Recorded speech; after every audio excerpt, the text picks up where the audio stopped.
Mūsu šodienas sarunas tēma kārtējo reizi atkal būs par attiecībām, bet šoreiz nedaudz tādā citā gaismā, nekā mēs līdz šim to esam runājuši. Protams, ka jums atkal, kā parasti, ir tiesības un iespējas uzdot savus jautājumus komentāru sadaļā. Es noteikti skatīšos, sekošu līdzi. Un, jā, es ceru, ka mūsu sarunas šodien būs noderīgas. Kamēr mēs pulcējamies, pēdējā laikā jāsaka, ka jūs ļoti daudz nākt pie manis uz konsultācijām. Nezinu, vai problēmas ir sāsinājušās, vai beidzot pie jums šī informācija ir nonākusi, ka te var parunāt par visu, ko par dzīvi, par savstarpējām attiecībām, par attiecību problēmām, par to, kā tās varētu veiksmīgāk risināt un kā labi justies savstarpējās attiecībās. Un socionika tieši par to arī ir, kā labāk vienam otru saprast, kā iecietīgāk vienam pret otru izturēties, kā izdarīt pareizās izvēles savā dzīvē, būt kopā ar patiesi mīlošiem un ieinteresētiem cilvēkiem, kā saprast, kāpēc notiek kaut kādas grūtas situācijas savstarpējās attiecībās. Jā, mums ir mūsu tādi varbūt klasiskie risinājumi, ja, ko mēs zinām no psiholoģijas, mums ir visādi teicieni, kas māca, kā attiecības būtu jāveido, kas saka, viena pagale nedeg, un citi atkal saka, visus jautājumus vajag izrunāt, un visas problēmas attiecībās rodas tikai no tā, ka mēs nesarunājamies savā starpā. Bet socionika ir par to, ka dažkārt ir labi zināt, ar ko tu esi kopā, un kā tā tava izvēle attiecībās ir tikusi izdarīta. Un dažkārt tā atbilde ir daudz vieglāka, vienkāršāka un varbūt arī rezultātā mazāk sāpīga nekā tad, kamēr tu esi viens pats, vienatnē ar sevi, ar savām domām, un tev šķiet, ka ar citiem noteikti tā dzīvē nenotiek. Jā. Tāpēc arī socionika ir labs rīks un instruments, lai iegūtu atbildes uz sev būtiskajiem jautājumiem un atvieglotu dzīvi, ja, un nelauzītu vairs galvu par to, kas īstenībā varbūt arī nav nekāda problēma. Kā radās tēma šodienas sarunai? Es pirms kādu laiku esmu atklājusi, vai arī pareizāk sakot, man palīdzēja atklāt tādu Facebook grupu, atsaucīgo māmiņu fórums, un tur īstenībā ir vesela krātuve, un tā ir tāda brīnumaina vieta, kur uzzināt par to, kā tik cilvēkiem dzīvē un it īpaši savstarpējās attiecībās neiet, es teiktu, drīzāk neiet nekā iet, jo jūs jau varat iedomāties, ka reti kurš steidz padalīties vai prasīt padomu tajos brīžos, kad viss ir labi, kad viss ir kārtībā. Jūs paši zinat, ka tad, kad viss ir labi, tad mums neko nevajag, mums nevajag nevienu padomdevēju, mums nevajag nekādu svešu viedokli. Mēs dzīvojam savu laimīgo dzīvi un nezinām bēdu. Mēs meklējam atbildes tad, kad ir kaut kāda grūtība, problēma. Un šajā te fórumā tik tiešām šīs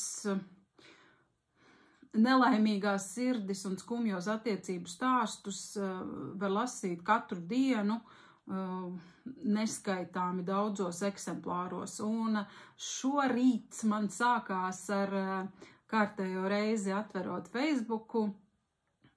Es speciāli piedzīvojumus nemeklēju, bet atveru un redzu tēmu, kas ir saistīta ar attiecībām un ar attiecību veidošanu. Sieviete attiekās ar precētu vīrieti. Un stāsts ir tāds, es jums citēšu dažas lietas, lai būtu skaidrāk saprotams, par ko runa notiek. Šeit nekur vārdi netiek minēti, arī autori ir publicējusi savu stāstu anonīmi, tā kā ceru, ka tas nevienu neaizskars, bet iespējams varbūt kādam ienesīs kaut kādu skaidrību un varbūt arī atvieglojumu sajūtu, ja nu gadījumā šobrīd nākas iet cauri kaut kādām līdzīgām situācijām. Nu jā, un, protams, ja jūs iesaistaties, tad droši arī drīkst komentēt un izteikt savu viedokli, vai tas būs puritānisks, skeptisks, asprātīgs un visādi citādi. Tā kā laipni aicināti komentēt. Kopā parunāsimies un cerams, ka nonāksim arī pie viena secinājuma. Tātad šobrīd satiekos ar precētu vīrieti ar bērniem, kurš bija iniciators visam. Tiekoties pirmoreiz bija plāns paskatīties šim vīrietim acīs, iespējams nosodīt par šādu rīcību. Taču pēc kopā pavadītām pāris stundām sapratu, ka plāns būs izgāzies, jo pavadītais laiks tiešām bija jauks. Tātad pāris stundas cilvēks nevarēja saņemties, paskatīties acīs un nosodīt. Ja?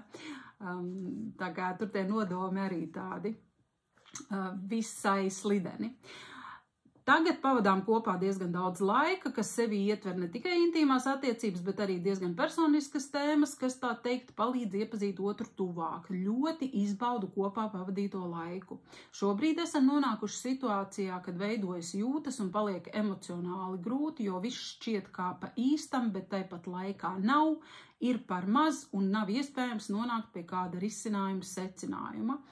Un jautājums tātad šim te cilvēkam, kas dalās savā stāstā, vai kāds no jums ir bijis līdzīgā situācijā, viedoklis tiek jautāts kā vīriešiem, tā sievietēm. Tātad pie kā šādas attiecības ir novedušas, kā iemācīties visu neuztvert tik personiski, vai tas maz ir iespējams. Ir zināmas sievietes, kas to spējušas panest gan 10, gan 20 gadus.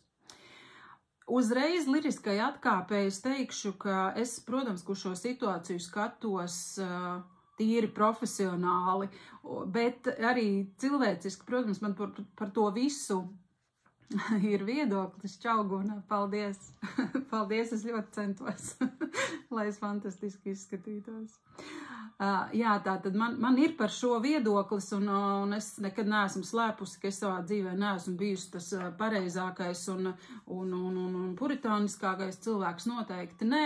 Tāpēc arī ņemot talkā manas zināšanas un sociālisko izpratni, es gribētu šo situāciju komentēt gan no jautājumu viedokļa, kas ir viena lieta, bet kas mani šajā stāstā visvairāk šokēja, tās, protams, bija atbildes. Atbildes, vērtējums, viedoklis, visvairāk jau nosodījums, lāsti, zākāšanās un visādas citas šaušalīgas manā skatījumā lietas. Bet tas tikai vēlreiz apliecina to, ka socionika strādā arī tad, ja mēs to nezinām, jo uz dažādām situācijām dažāda tipa cilvēki skatās ļoti atšķirīgi. Jā, Agri, māmiņu klubā ir pilns ar vīriešiem. Šī ir tāda aktuāla tēma, par ko tur notiek cepšanās. Vai tad viņiem šeit ir īstā vieta? Bet kāpēc, lai viņi tur nebūtu? Un galu galā tās māmiņas arī īstenībā ir ārkārtīgi ieinteresētas dzirdēt atšķirīgo viedokli, ne tikai redzēt, kā to uztver sievietes, bet jā, tieši vīrišķais skatījums daudzām ir ārkārtīgi būtisks. Un tad es tagad skatīšu cauri tās atbildes, kādas šeit ir rakstītas, bet savā ziņā varētu teikt, ka viedokļi iedalās tādās kā vairākās grupās. Protams, ka ir vesela kaudze ar sievietēm, kuras viņu šo te jautājumu autori ir apsaukušas ārprātīgiem vārdiem. Es pat teiktu, ka mauka laikam bija visvienkāršākais apzīmējums, jā, tātad vismaigākais.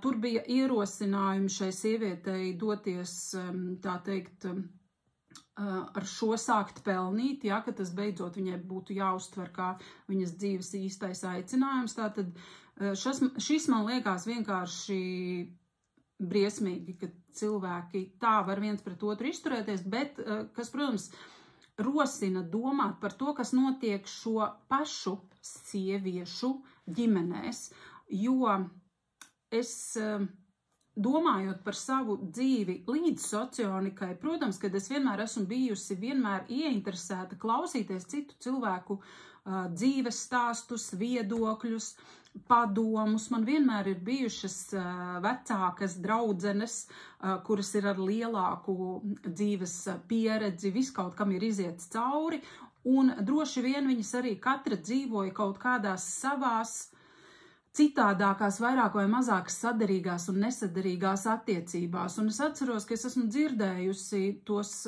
viedokļus, kad, laulības dzīve jau ar gadiem kļūst, tāda pliekanāka, tas ir jāpieņem, tas ir jāsaprot, ka var tā būt, ka vīrietim gribas kaut kur izskrieties. Tas ir absolūti normāli, jo tu ātrāk to pieņemsi, jo tu mierīgāk dzīvosi.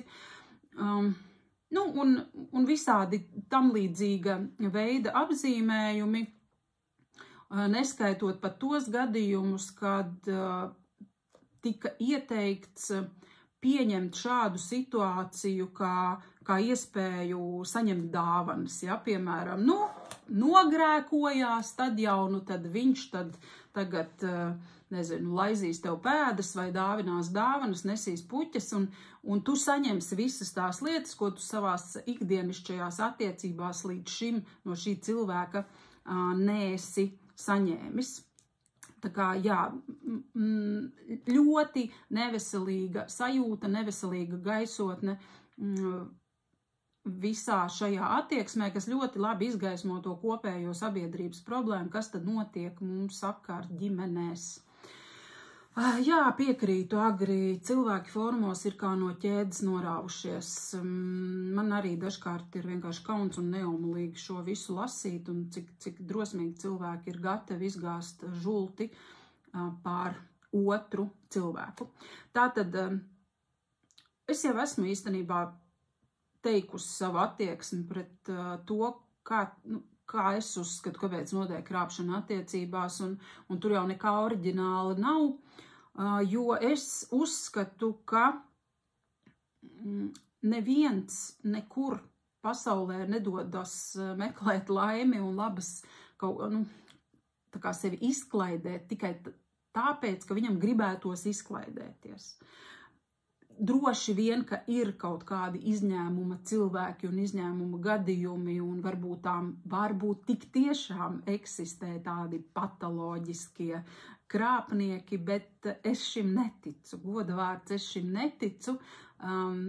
Man šķiet, ka dažkārt cilvēkiem ir ļoti ērti šādi domāt, lai nebūtu jāiedziļinās attiecībās. Vienkārši, lai nebūtu par to jādomā, tad mēs piedēvējam cilvēkam kaut kādas īpašības, ka viņš vai viņa, arī viņa, protams, ir tik ļoti neriktīgi, ka nav apturami un apstādināmi ne pie kādiem apstākļiem. Ja?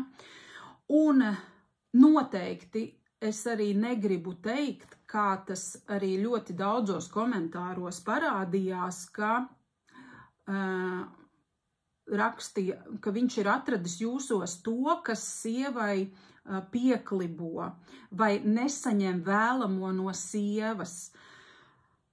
Noteikti tas nav arī tā. Šis nav stāsts par to, ka kāds ir vainīgs, bet šis vairāk ir stāsts par to, cik kāds nemāk sakārtot savas tagadējās attiecības, atzīt problēmas un kļūdas tajās, un tikai tad doties meklēt kaut ko jaunu.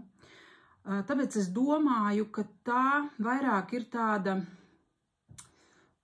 aizlāpīšanās. Ja? Tā ir mēģinājums aizlāpīt kaut kādus caurumus attiecībās, kuras jau sākotnēji nav labas. Viņas nav labas, bet vienkārši ir cilvēki, kuri ir drosmīgāki spērt sānsoli, bet nav gana drosmīgi risināt attiecības ģimenes iekšienē. Un savukārt ir tādi, kas iespējams to ļoti gribētu, bet viņiem pietrūkst drosmes, uzdrošināšanās, pārliecības par sevi, lai kaut ko tādu darītu. Tā kā visticamāk kāds to dara vienkārši savos sapņos arī tieši tāpat, kā tas notiek dzīvē. Tā, fórumos negatīvo izsaka cilvēki, kas dzīvē to žulti nevar izliet un nesot aci pret aci vieglāk izteikties. Varbūt, bet es teikšu tā, ka es arī dzīvē nemāku izliet žulti un es viņu nemāku izliet arī fórumos. Šis iespējams ir tāds temats, ko man vajadzētu attīstīt, bet laikam tomēr nē. Paliksim pie tā, ka savas domas paturam pie sevis. Tā, ir cilvēki, kuri netiek galā ar saviem dēmoniem. Tam nav sakara ar otru cilvēku.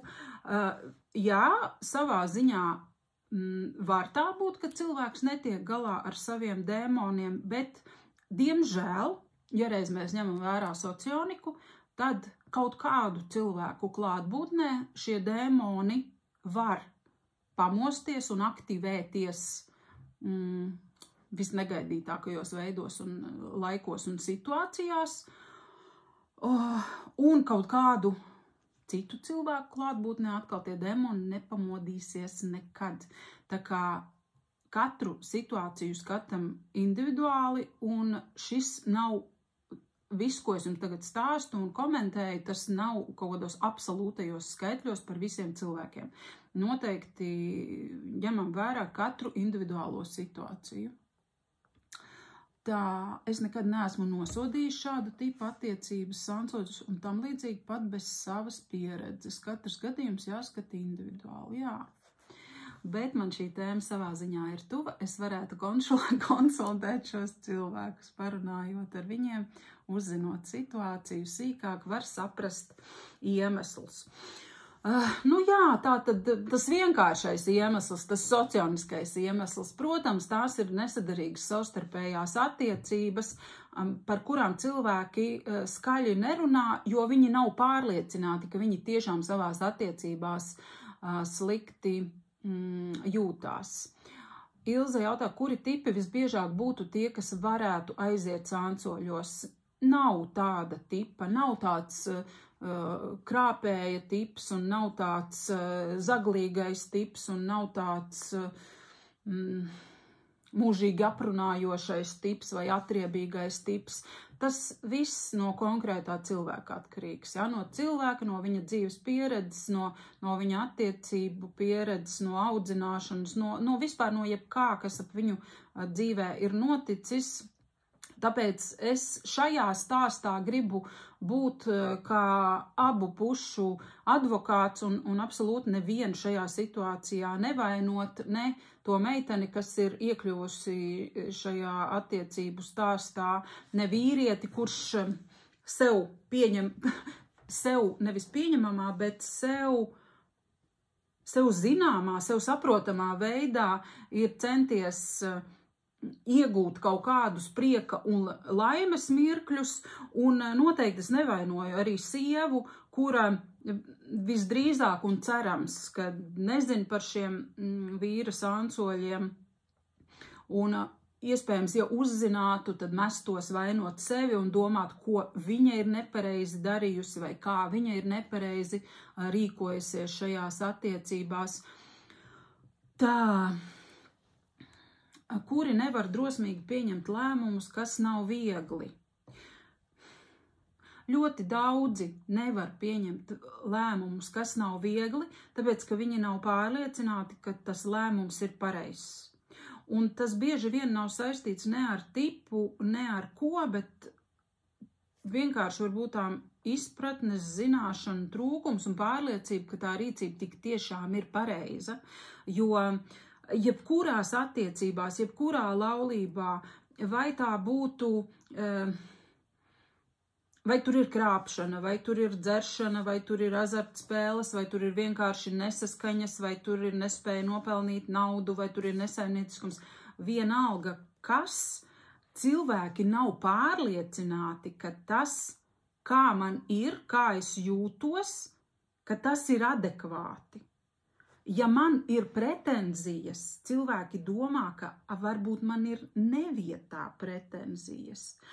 Varbūt visi to situāciju redz kaut kā pareizi un adekvāti, bet es vienīgais vai vienīgā nepareizi saprotu, jo Protams, ka mums apkārt ir mammas, draudzenes, mums ir kaut kāds apkārtējo viedoklis, un kādreiz jau saka, nu ko tu ņemies, nu taču normāls vīrietis, ko tu vēl gribi no viņa, nu pasties, nu sakarīgs, nu asprātīgs un naudu nopelna, un nezinu, pasties mašīnu tev nopirka, un redzi, riepas nomainīja, nu ko tu vēl gribi, kāpēc tev nav miera, kas tev pietrūkst tajās attiecībās, kas par pretenzijām, ja tev nepatīk tavējais vīrs, nu tagad dod šurp, es viņu labprāt pieņemšu, ja es jau sen meklēju to, ar ko būt kopā.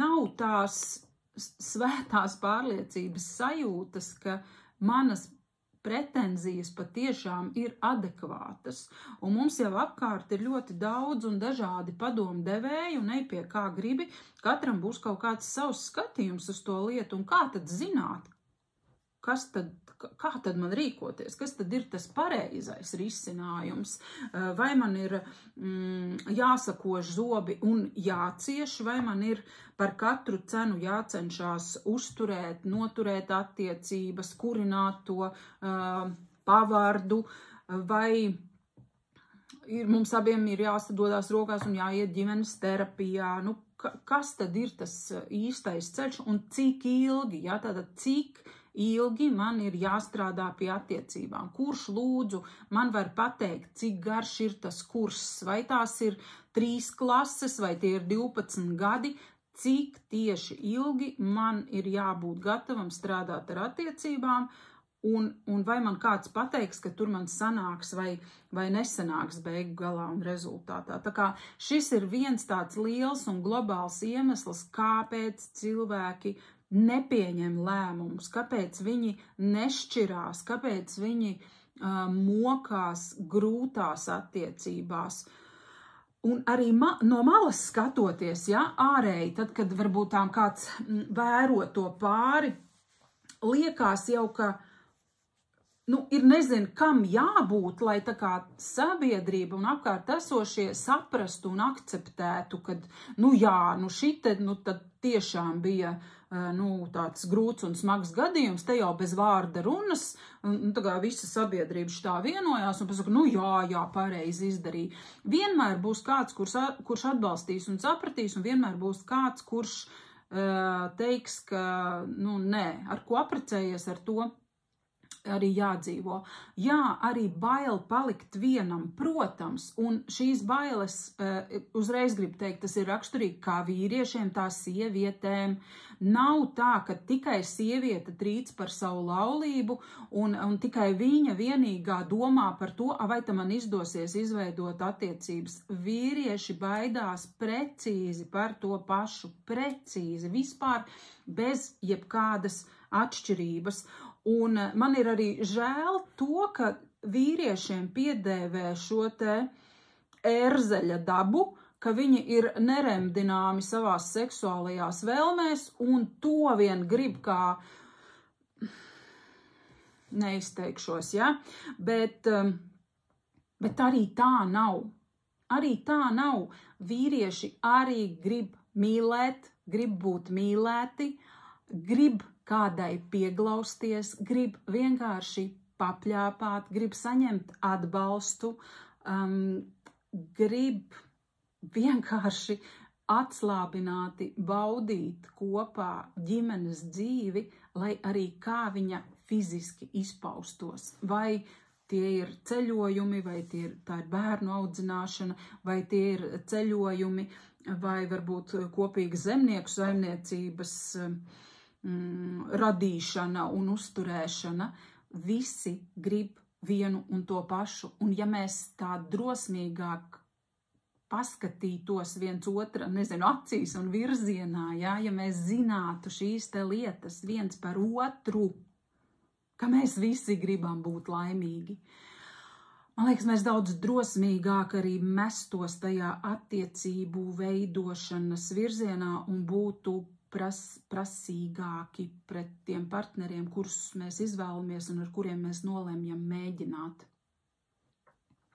Dažreiz liekas, ka vīrieši to visu grib pat vairāk. Jā, tās jūtas un maigumi, vai ne? Vīriešiem traki vajag mīlestību. Visiem vajag.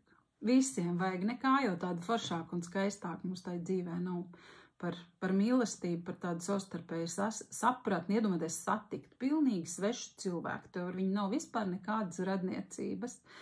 Un izrādās, ka jums ir tik daudz kā vienojoša un jūs varat tik ļoti daudz ko viens otram iedot. Tas man šķiet ir vienkārši brīnišķīgi un skaisti.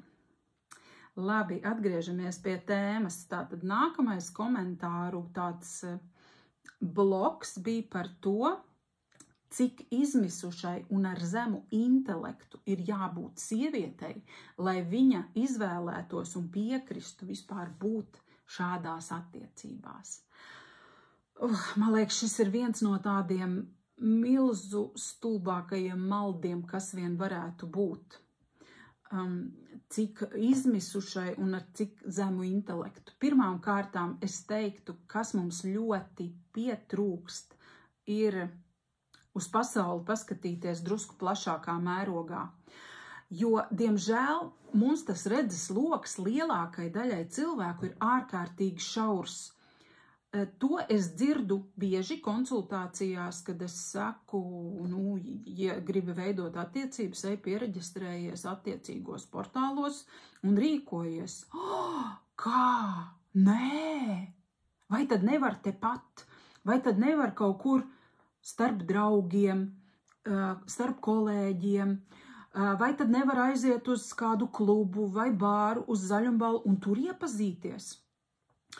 Līdz ar to tas mūsu acu skatiens nekur tālu nepasniedzās, un ja mēs sākam to cilvēku meklēt kaut kur tepat apkārt taustīties un neizvirzīt pret savām sajūtām, kā es gribu justies attiecībās, augstas prasības, tad mums tur tas pirmais cilvēks arī pagadīsies pa ceļam. Un nav tā, ka šādās attiecībās iekrīt tikai un vienīgi sievietes ar zemu pašvērtējumu. Es zinu tādus attiecību stāstus, kur tik tiešām arī gadiem ir kopā tādi pāri, kur viens ir aizņemts un otrs nē. Var būt tā, ka līdz šim tā sieviete ir veidojusi ārkārtīgi destruktīvas, smagas un postošas attiecības, kad satiekot labāku vīrieti un pašai ar sevi strādājot un veicot kaut kādus izaugsmes darbus, ja, strādājot ar sevi, augot, pieņemot sevi, saprotot, var būt tādi pāri, kas kaut kādā dzīves posmā satiekās tieši šādā situācijā. Un kā tad jums liekas, kur tad paliek visi tie cilvēki, kuri izšķir savu laulību? Ja? Mums tā laulības šķiršanas statistika ir diezgan tāda iespaidīga, ja? Un kas jūs domājat, ka tie cilvēki neviens nenonāk otrreizējā vai trešreizējā tirgū? Viņi tur nonāk, protams. Un vai tad jums liekas, ka viņi tiešām neizveido attiecības ar tām savām mīļākajām vai mīļākajiem? Ir visādi gadījumi, ir gan tā. Un dažkārt liekas, ārprāts, man tas vecis tik nenormāli krīt uz nerviem, es viņu izturēt nevaru, ārprāts, ka saņemtu drosmi un no viņa tiktu vaļā. Un pēc tam izrādās varbūt, ka viņš jau sen pats no tevis ir ticis vaļā un viņam jau ir tik tiešām citas attiecības, un tad tu sāc domāt, ārpēc, ko tā cita sieviete tai manā nekam nederīgajā vīrietī ir atradusi. Tā kā arī tā notiek, un arī tiešām ilgstoši mīļākie saņem kaut kad to drosmi spērt soli un izšķirties un saiet kopā ar tiem saviem sānsoļiem, ja, un tur izveidojās tik tiešām sakarīgas attiecības, jo tas absolūti nav tā, ka te lielākā daļa vienkārši tais komentāros raksta reiz jūs būsiet šīs sievietes vietā tieši šajā posmā. Izbaudiet augļus, kamēr vēl spējat. Drīz gauži būs jāraud arī jums. Jā, redzat, kā cilvēki kāro pēc atriebības, viņi kāro asinis, viņi grib, lai citiem nav labi attiecībās. Tas, man liekas, ir vienkārši labākais, kas var būt, dzirdēt, ka citiem neiet attiecībās. Pajautājiet sev, vai jūs esat redzējuši kādu filmu vai lasījuši kādu romānu, kur ir stāstīts par laimīgām attiecībām. Nu tā, ka no grāmatas sākuma līdz grāmatas beigām ir stāsts par to, kā cilvēki laimīgi dzīvo. Neviens negrib dzirdēt šādus stāstus. Nevienam neinteresē laimīgi cilvēki, laimīgas attiecības. Mēs katrs, protams, to gribam attiecībā uz sevi, bet par citiem dodiet asinis. Tā. Ļoti daudz nešķiras, jo ir finansiāli saistīti, arī vienam grūtāk visu apmaksāt. Diemžēl, jā, arī pilnīgi taisnība, tie, nav nekas labāk saliedējošs laulību kā kopīgs kredīts, vai ne? Bet tai pašā laikā, protams, ka ir ļoti daudz pāru, kas arī neskatoties uz to tāpatām izlemi vairs nebūt kopā un kaut kādās savas saistības sakārto. Tā kā tas nevienmēr ir arguments, bet ir arguments, protams.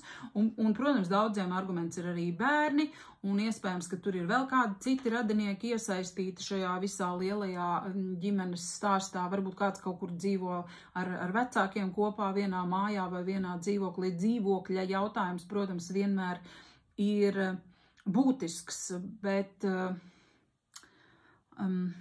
ja ļoti, ļoti gribās, visu var dabūt gatavu. Tā, Agrim ir par vīriešu mīlestību video. Intelekts nav viens un tas pats, kas pašapziņa un augstas prasības. Jā, pilnīgi piekrītu.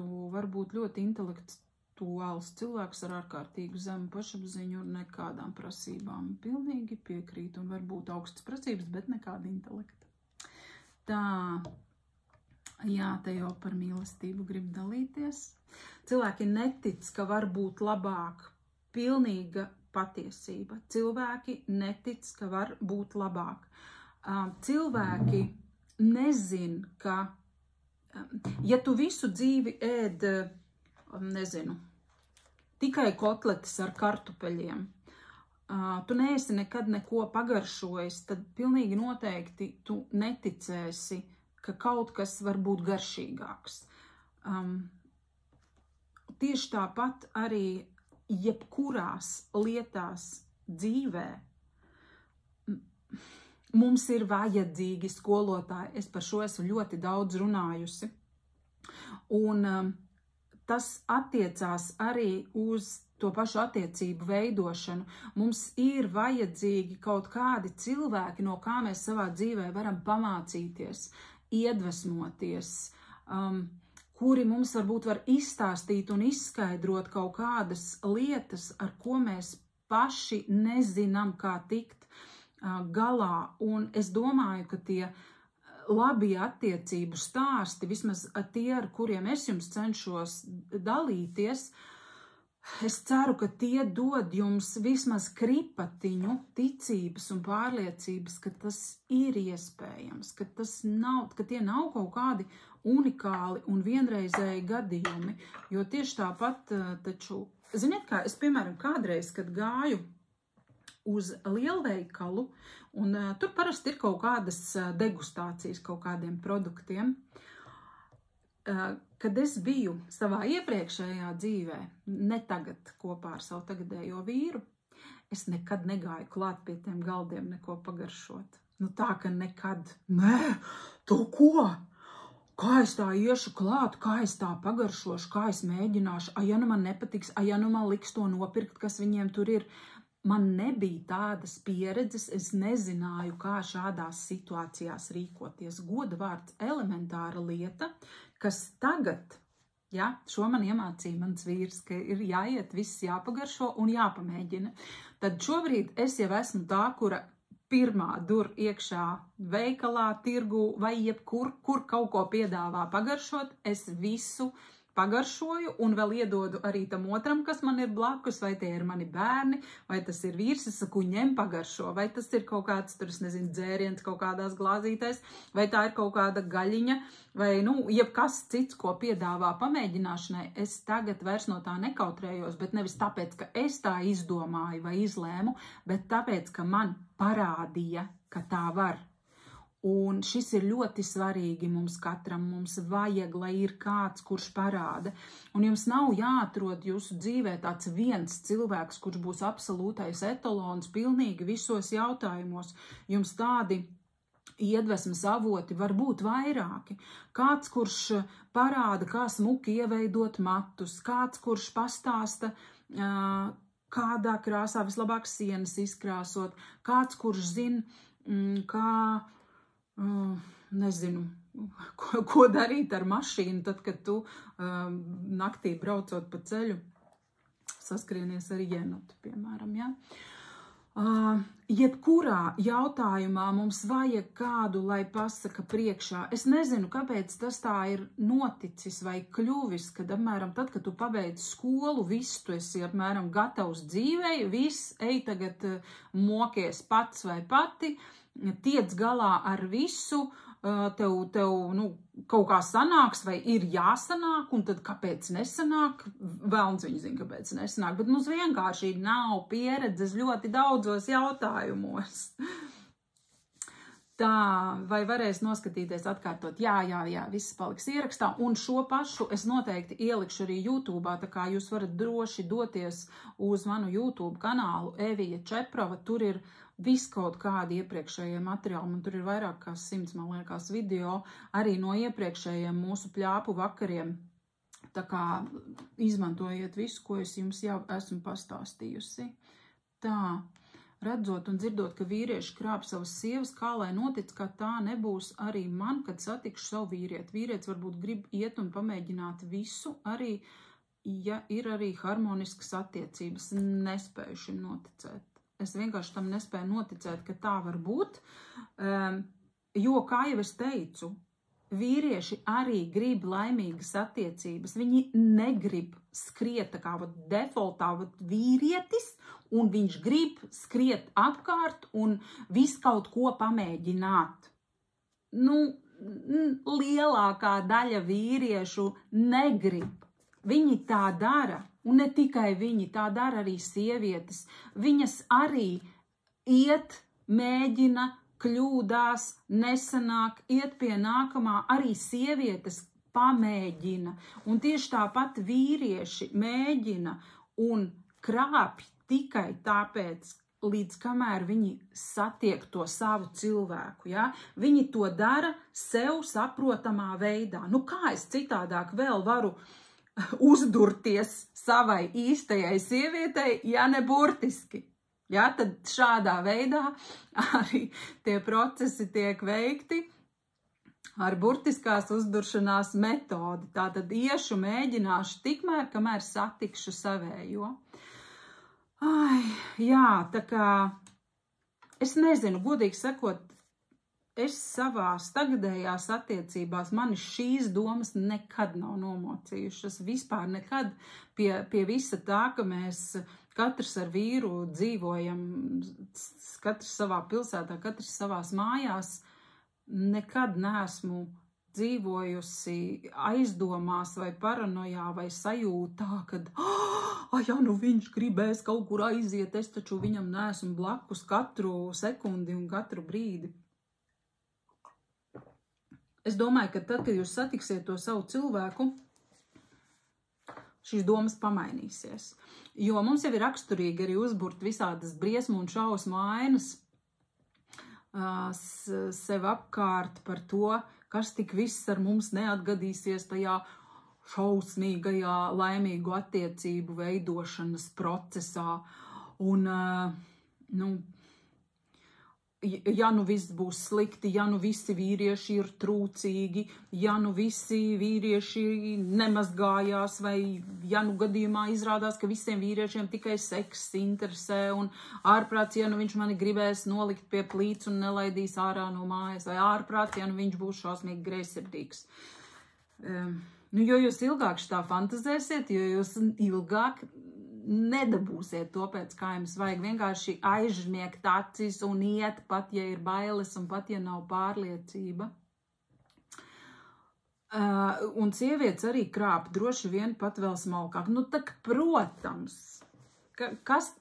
vai tad tiešām visi precētie vīrieši krāpj tikai ar neprecētām jaunuvēm, jā? Nu, tak būsim reāli, ar kaut ko taču tas ir jādara.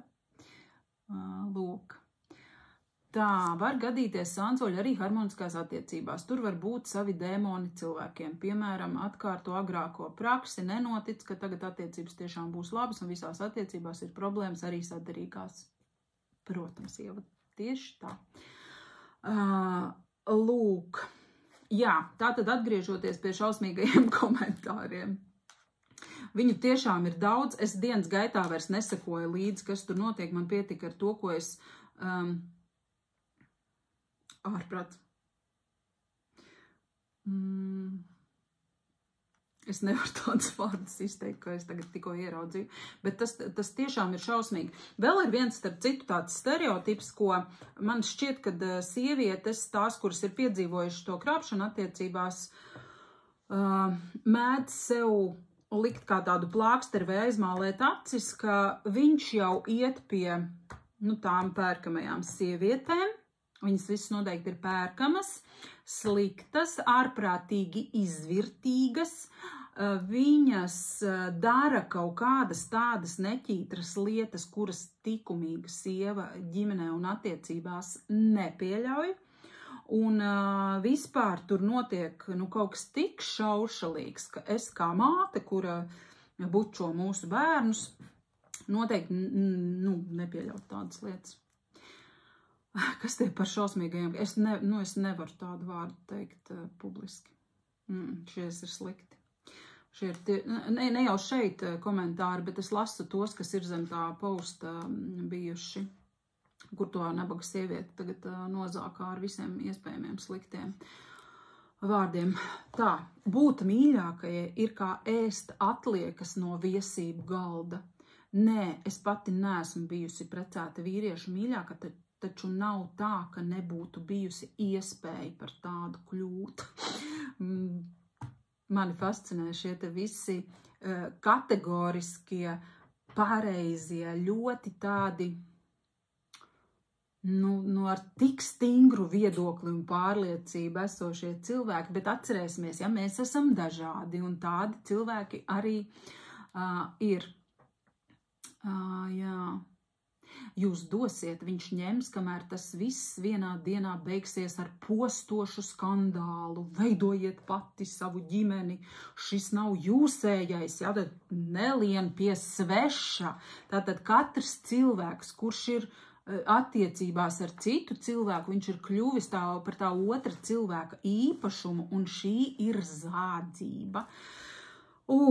Tas ir vispār baigi traki, un tas ir baigi traki, ja savas attiecības cilvēki veido uz šādiem pamatiem, ka viss, tu man piederi, labi, es arī tev piederu, bet tagad ne pie kādiem nosacījumiem, nekur, nekad, ne pa labi, ne pa kreisi, tev ir jācieš, tev ir jājūtās slikti, un mēs viens ar otru varam darīt jebko, kas mums ienāks prātā, un šeit es runāju vairāk tādu tā kā emocionālu mocīšanu un pāri darīšanu tikai tāpēc, ka nē, mēs nosolījāmies, un tā ir jābūt. Tā kā man šķiet, ka šī ir ārkārtīgi nepareiza pieeja.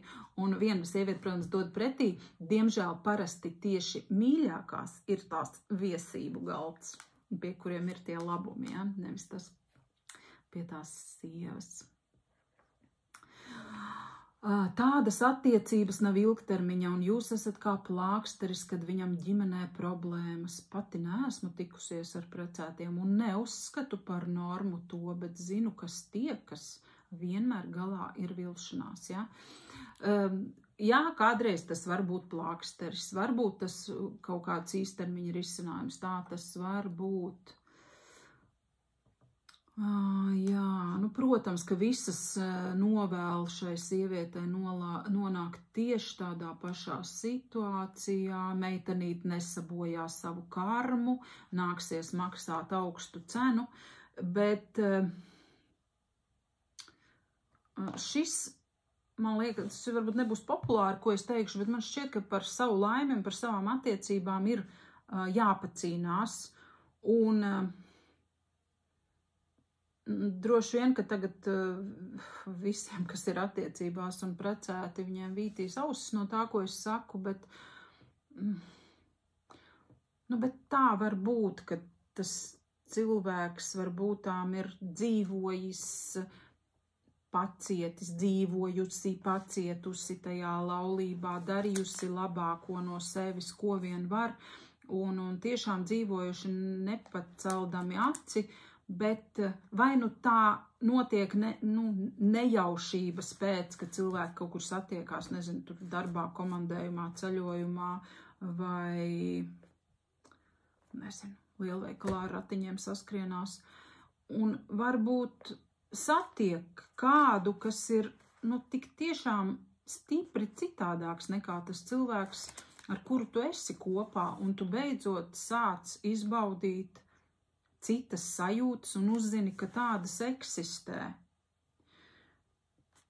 Vienmēr, protams, šai situācijai paliek kaut kādi morāli aspekti. Protams, par to es nerunāju, bet nevienu laulību kopā nenoturēs tas, ka, labi noturēs, fiziski noturēs noteikti, tas, ka vienkārši tā ir slikti, tā darīt nedrīkst. Man šķiet, ka katram cilvēkam tomēr kaut kā vismaz iekšēji ir jāapzinās un jāsaprot, ko tu no attiecībām gribi, ko tu no dzīves gribi, jo ne jau visiem arī ir jāgrib kaut kas šausmīgi daudz un kaut kas jumtu noraujošs un vispār kaut kāda fantastika. Ir cilvēki, kam pietiek ar to, ka mēs vienkārši esam kopā, mēs nestrīdamies, mēs nekonfliktējam, mums ir lietišķa komunikācija, mēs visu spējam sarunāt, mēs saprātīgi audzinām bērnus. Tā var. Tas nav nekur teikts, ka visiem tagad ir jātašās kaut kur pēc kaut kādas iedomātas, nekur neapsolītas laimes. Nē, vispār uz to es neaicinu. Es tikai saku par to, ka ja tevī ir kaut kāda uguns, kas tevi urda, ka tu neesi mierā un tu neesi pārliecināts par to, vai tu pareizi jūties, vai tu nepareizi jūties, vai tu esi te kaut ko izdomājis, ko tad tev diez vajadzēs, pasties, manai mammai šī meitene patīk, manis kāpēc nav labi, man negribās pēc darba nākt mājās, man gribās kaut kur uzkavēties, neskatoties uz to, ka viņa gatavo, bērnus forši audzina, viesus uzņem, bet kaut kā negribās nākt mājās, Mēs nevaram atslēgt sajūtas, mēs varam kontrolēt savu rīcību, mēs varam kaut ko izvēlēties darīt vai nedarīt, bet tas nenozīmē, ka tā vilkme vai tā neapmierinātības sajūta, viņu nevar nekur iebāzt, tu nevari viņu apklusināt to balsi, kura tev rada tādu sērīgu sajūtu, kura dod nomāktību, kura rada sajūtu, ka tavai dzīvei nav priecīgu toņu, nav to gaišo dienu, ka tev negribās ne uz ko tiekties, ka tev nekas īsti neinteresē, nekas īsti neiepriecina. Nevar atslēgt to sajūtu. Viņu nevar atslēgt. Viņu var ar kaut ko, nezinu, uz kaut ko pārslēgt, var sākt dzert, var sākt sportot, var pievērsties garāžai vai makšķerēšanai vai medībām, kad foršāk ir iet kaut kur salta augstumā, nekā būt pie savas likumīgās sievas sāna, siltumā, patīkamās telpās. Tas viss mūsos ir. Tas ir. Un šis man šodienas jūsu vēstījums ir tikai par to, ka nav labo un tādu slikto cilvēku attiecībās. Ir tikai nesaderība. Un tas, kā katrs ar šo nesaderību tiek vai netiek galā. Kāds pieņem, kāds samierinās, kāds kaut kur aizšļūts pa kreisi, kāds atrod plāksteri, kāds mēģina.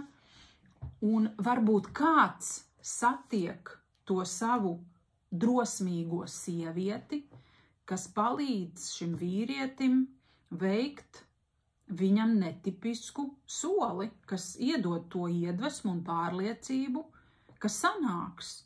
Un arī tai sievietei tieši tāpat.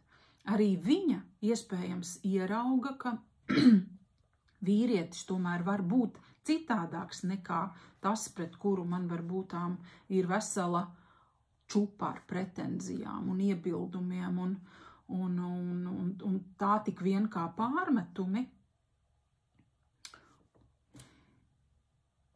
Mums ir jātiecās katram pēc savas laimes tajās iespēju robežās, kādas katram mums ir. Un jā, nevienmēr vajag meklēt to tuvāko, visvieglāk pieejamo risinājumu. Kādreiz varbūt ir jāiespringst vairāk, kādreiz ir jāgrib vairāk, jārīkojas, jādara arī kaut kādas bailīgas lietas, šaušalīgas lietas, biedējošas tādas, par kurām tu varbūt nejūties līdz galam drošs, bet nu tad, kad tā tavs sirds tevi neliek mierā, tad kaut kādas zālītes ir jāmeklē tam visam. Un runājot par zālītēm, jā, kamēr atceros, trešdien, 13. martā, sākās klātienes kurss, kas joprojām nezinu, dodieties uz mājaslapu cilvēku tipi LV. Tur ir informācija par šīm te nodarbībām. Manas attiecības, man izvēle saucās šis nodarbību kurss. Un es domāju, ka daudziem no jums tas spēs ieviest skaidrību šodienā, kas notiek šodien ar tavu dzīvi, ar tavām attiecībām, vai tas, kā tu šodien jūties, esot ar to savu otru cilvēku kopā, vai tas ir tas, kā tu to biji patiešām domājis un iecerējis, jā? Jo, parasti mēs to saucam, kad, tā kā viss labi, bet kaut kas nav. Un ļoti bieži nespējam noformulēt vārdā. Un tad socionika ir tas, kas jums to formulējumu iedos. Lēmumus pieņemsiet paši, rīkosieties paši, vai šķirsieties, vai salapsiet, vai pacelsiet savas attiecības jaunā līmenī, iepazīstot viens otru, vai saņemsieties, iet beidzot tajā šaušalīgajā internetā un tur iepazīties. Tas viss paliek jūsu pašu ziņā. Mans uzdevums ir jūs informēt, atvieglot jūsu ciešanas, noņemt vainas sajūtu, noņemt pašpārmetumus, beigt sevi šaustīt un beidzot ieraudzīt, ka tieši tāds, kāds tu esi šodien, tu esi labs un gatavs attiecībām ar kādu cilvēku, kas der tieši tev. Vai ir zināms, ka šis krāpšanā iesaistītais pārītis ir sadarīgs pēc socionikas? Nē, šis ir pilnīgi anonīms stāsts, uz mani neatiec. Tas jau varbūt tāds attiecību sākuma adrenalīna gadījums, ka ir labi interesanti. Es šo nekomentēju. Es nesaku, ka tur vīrietis ir atradis savu sadarīgo sievieti. Es nezinu, Tā visi parasti saka, ka mums ir tik labi sākumā kopā un tik interesanti un sāk rasties jūtas. Mēs jau tās jūtas varam piefantazēt uz jebkuru cilvēku, uz to, kas ir drusku labāks par iepriekšējo. Tā kā, nē, šobrīd tāda vērtējuma nav. Es tikai par to, ka parasti nevienu nekrāpj, ja ir baigi labi. Nu, un pat, ja ir labi, arī tad to nedara, un arī sieviete, kura parakstās uz šādām attiecībām, neuzsāk to tāpēc, ka gribētu ieriept tai kaut kādai tur sievai, kaut ko parādīt, pierādīt, kaut ko apzināti nocelt, savākt, sašņorēt vai kā tik vēl nemēdz šo visu nosaukt. Visbiežāk tā sieviete vienkārši arī meklē savu laimi tajā veidā, kāds viņai tajā brīdī ir saprotams. Tā kā nebūsim ļauni, nosodoši, atriebīgi un ļauna vēloši pret cilvēkiem, kas meklē savu laimi, un šeit bija arī ļoti daudzos komentāros izskanēja tas, ka vai var uzcelt laimi uz cita asarām. Es domāju, ka var. Diemžēl tāds pragmatisks secinājums, bet visbiežāk es domāju, ka tā laime arī būvējās uz ļoti daudzu cilvēku, daudzām asarām, vai tās ir bijušas, piemēram, manas asaras tajā laikā, kamēr es meklēju šo cilvēku. Varbūt tās bija manas asaras, kad es šķīros no savu pirmā vīra. Varbūt tās bija manas asaras, kad es gāju uz miljonus neveiksmīgiem randiņiem un katru reizi manas cerības sašķīda pret asfaltu kā tāda kristāla vāze. Un mēs ļoti daudzi viskaut kā jūtamies, raudam, pārdzīvojam, piedzīvojam vilšanos.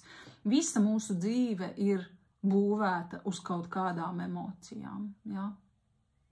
Tā kā, ja mēs domāsim par to, kā jūtās tas otrs cilvēks, vai gadījumā es nesāpināšu, vai gadījumā mani nepārpratīs, Orden jums par to neviens neiedos. Un ja vīrietis slēpj, ka ir precēts, nu tad tas ir vispār baigais bailīgais kadrs, ja? Jā, tas vispār ir tāds bailīgs radījums. Visbiežāk vaino sievietes, jo viņas esot tās, kas aizviļ. Jā, protams, tie nabaga nevarīgie vīrieši, tie muļķīši, kuri neko nesaprot, ka viņus vija pirkstu, ka no viņiem var vīt virves, viņiem nav sava viedokļa, viņiem nav savas gribas, viņi ir tik bezmugurkaulaini radījumi, kad jebkura sieviete, jebkura vīrieti var aizvilkt. Nu, taču iespējams, ka mums tā patīk domāt, mums tā ir ērti domāt. Bet katrs gadījums individuāls un katram ir tiesības gribēt būt laimīgam un izaugt kaut kādā veidā līdz tām savām laimīgajām attiecībām. Un kādam sanāks un kādam pilnīgi noteikti arī nesanāks. Bet tie, kas grib, lai viņiem sanāk, tiekamies 13. martā uz klātienes kursu. Un tie, kas netiek klātienē, skatieties tās iespējas, kas ir mājaslapā Cilvēku tipi LV, pieejamas attālinātās mācības. Tā kā lietojiet, kā jau es teicu, dodieties YouTube'ā, noklausieties, ko es vēl esmu stāstījusi, paskatieties, kas ir TikTokā pieejams, viss kaut kas ir. Lūdzu, esmu jūsu rīcībā. Un tiem, kam ir interesi, protams, arī nākat uz klātienes konsultācijām. Šobrīd gan pieraksts pilns un ātrākais laiks ir aprīļa vidus, kad es jūs varēšu pieņemt. Bet mēs noteikti tiksimies, ja jūs būsiet tam gatavs. Labi, tad